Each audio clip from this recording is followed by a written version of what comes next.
sobre a questão da pandemia, que é bem importante, quero discutir com os meus amigos aqui. E nós vamos fazer o seguinte, eu vou dar a informação, vou levar para o Fernando Tupan, ele nos traz os números estaduais, depois a gente discute o assunto. O ministro da Saúde, Marcelo Queiroga, anunciou ontem o fim do estado de emergência sanitária nacional por conta da Covid-19.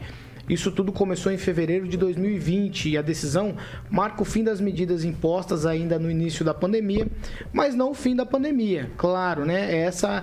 Para declarar o fim da pandemia, a responsabilidade é da OMS, que é a Organização Mundial de Saúde. De acordo com o ministro Queiroga, ainda será editado agora nos próximos dias um ato normativo que explicará exatamente quais serão as medidas adaptadas aí após o fim dessa questão da emergência sanitária nacional. Com o fim da emergência, o Ministério da Saúde estima que mais de 2.000 normas caiam em todo o Brasil, com a possibilidade aí até de comprar insumos e médicos sem licitação. Então, muitas coisas que acontecem na pandemia, com o fim da emergência sanitária nacional, elas deixam de acontecer. Fernando Tupan, gostaria que você trouxesse os números estaduais e depois você já falasse sobre essa decisão do Ministério da Saúde, que é uma decisão um pouco forçada, né? O presidente Bolsonaro vem sempre batendo nessa tecla, né? Precisa acabar com a pandemia, precisa acabar com a pandemia, precisa acabar com a pandemia. Vai, Fernando. Olha, Paulo Caetano, para mim não foi nada forçado. Você analisar os números aqui do Paraná de ontem, você vai entender por que eu estou falando isso. Ontem o Paraná contabilizou 405 casos, apenas 405 casos. Lembra que há umas semanas atrás a gente tinha 1.200, 1.500, 3.000 e agora são 405 casos. E a SES encontrou 4 mortes. O estado soma 2.423.772 casos e 42.802 mortes. Curitiba estaria na liderança com 3 e Terra Boa com 1. Maringá é um oásis. Aqui há alguns dias não vem registrando nenhum caso fatal, segundo a SES.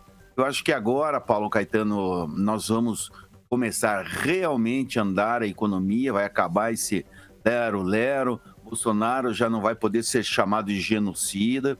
Ontem eu li uma matéria já comentando que uma entrevista que saiu num jornal inglês do The Telegram, e ali falava que a vacina não cura todos os vírus. Então, a esquerda já perdeu parte do discurso, porque agora as verdades vão começar a surgir, nós vamos saber o que é realmente essa vacinação, o que foi esses 2 anos, quem ganhou e quem perdeu muito dinheiro, Paulo Caetano.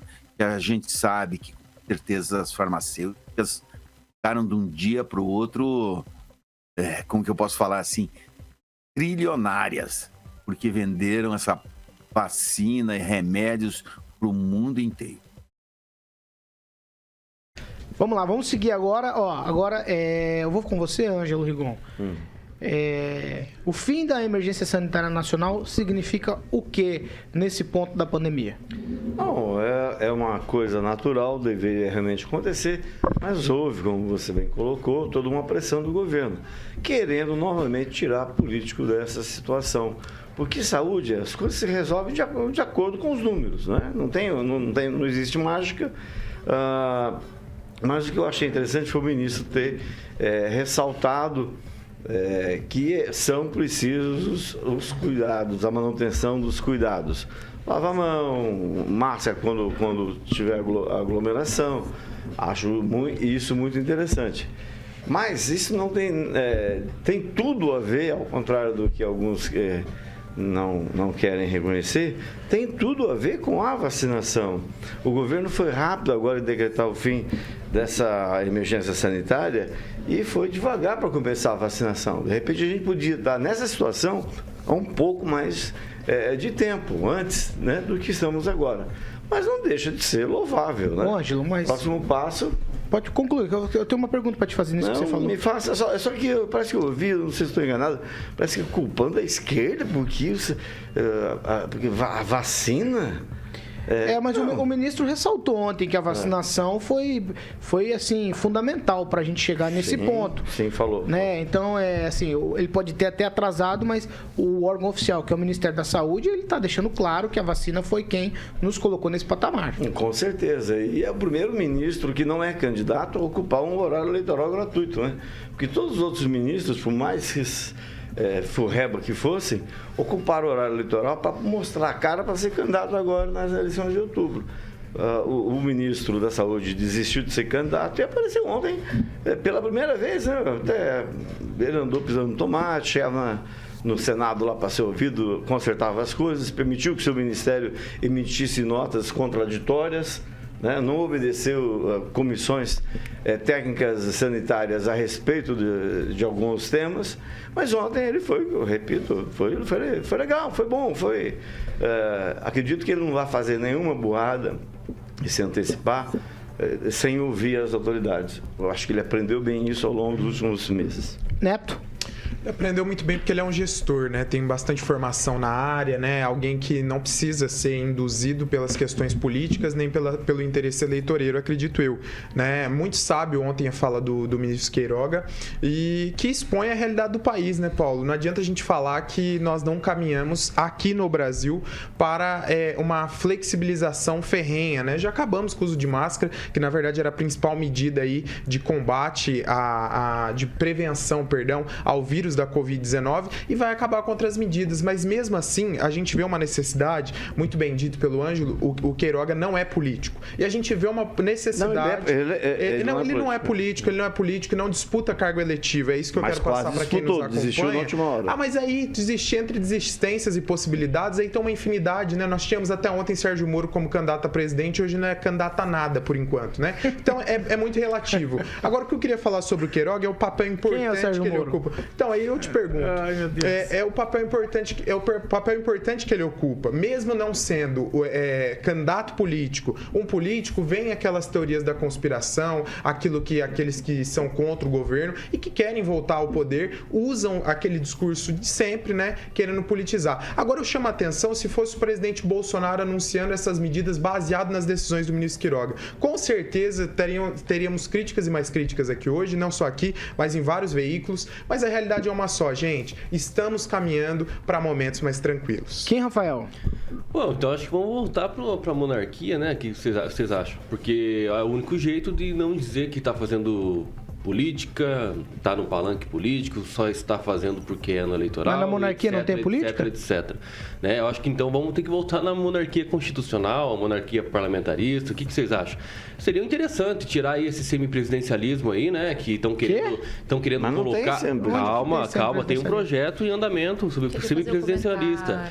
Então, o semipresidencialista para quê, né? Se realmente em tudo, todo mundo que fala é alvo de críticas porque pode ser um futuro candidato, então daí vamos deixar quieto, né? Mas quanto à fala realmente do ministro, é uma coisa natural, acho que todos os países já estão se encaminhando para esse resultado, né? De você flexibilizar, né, todas as questões aí de saúde por conta da pandemia, e é uma coisa natural você te retirar, né, toda a questão de calamidade, de emergência, enfim, tudo que já está instituído e esperar, né, quais são as medidas que o ministro vai adotar futuramente para que a gente consiga ainda conter, além da vacinação. Aguinaldo Vieira. Eu vou lembrar que alguns poucos estados e capitais ainda detêm o uso da máscara em locais fechados, enfim, mas caminha realmente para essa novo normal, vamos assim dizer. Agora, a determinação do ministro é natural e a gente já está bem adiantado realmente.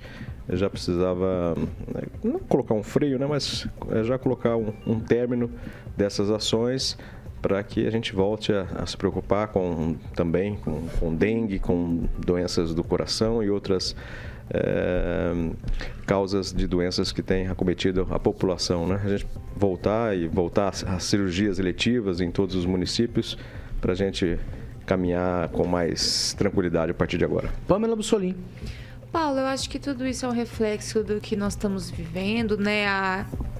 As pessoas aderiram muito bem à vacinação, nós estamos com aí altos índices, né? e graças a Deus os números estão caindo. Então eu acho que essa pandemia ela não pode ser eterna, nós não podemos viver eternamente, né, amedrontados, com medo dessa doença. Eu acho que o psicológico também tem seu papel, e essa liberação das máscaras, essa, né, liberação gradativa, né, dessas medidas de segurança que nós adotamos por tanto tempo, é algo que precisa realmente vir.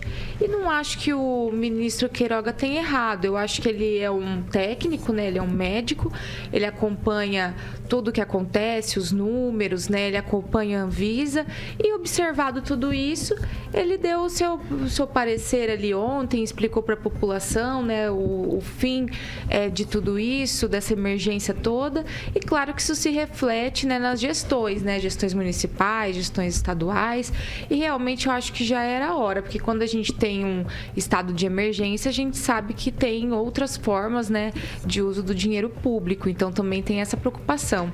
Então eu acho que a vida vai voltando ao normal e é o que deve acontecer. Neto, mais uma parte para você? Eu só queria dizer o seguinte, né, Paulo? O Brasil foi um dos países que mais vacinaram no mundo, e é importante a gente ressaltar isso, né? Independente das questões políticas que afetam em relação a isso, que a gente precisava ter certeza, né? Porque o brasileiro não é rato de laboratório. Então, algo que eu queria trazer também, hoje na Câmara dos Deputados, uma das pautas é a volta ao trabalho presencial. Vai ser pautado hoje, o líder do governo, Ricardo Barros, vai estar dando uma entrevista à Jovem Pan News, agora pela manhã, aqui nessa emissora. Então, todos vão poder acompanhar aí a fala sobre a volta do trabalho presencial. Acredito que será pelo YouTube, né? Mas é a volta ao trabalho presencial. Rigon? É só para dizer que Belize foi um dos países que menos vacinou, porque a população lá é pequena. Então é normal que num país grande, continental como o Brasil, se vacine mais, tem mais pessoas. Não, que é proporção, né, Rigon? Não é por número que é Mas medido. quando se cobra uma negligência do governo, falaram que o governo é negligente. Não precisa ter. Houve uma CPI, a gente não precisa cobrar. Houve uma CPI, você leu o relatório. Nada, né, que não deu em nada. Houve uma CPI, leia o relatório. Leia. Perca um tempo. Perca um tempo da sua vida e leia o relatório. É o mais negligente, é o que mais vacina. Deixa ele concluir. Aí tem um choque, né? Eu queria destacar o papel da Anvisa, que segurou, porque se dependesse do presidente Bolsonaro, essa liberação teria acontecido há 2 semanas atrás, ou seja, a Anvisa é algo técnico e é respeitado, tem que respeitar isso. E lembrar que o vereador Altamir da Lotérica, na semana passada, numa das sessões, disse que Maringá vive uma pandemia de dengue, algo que a Organização Mundial da Saúde desconhece a existência.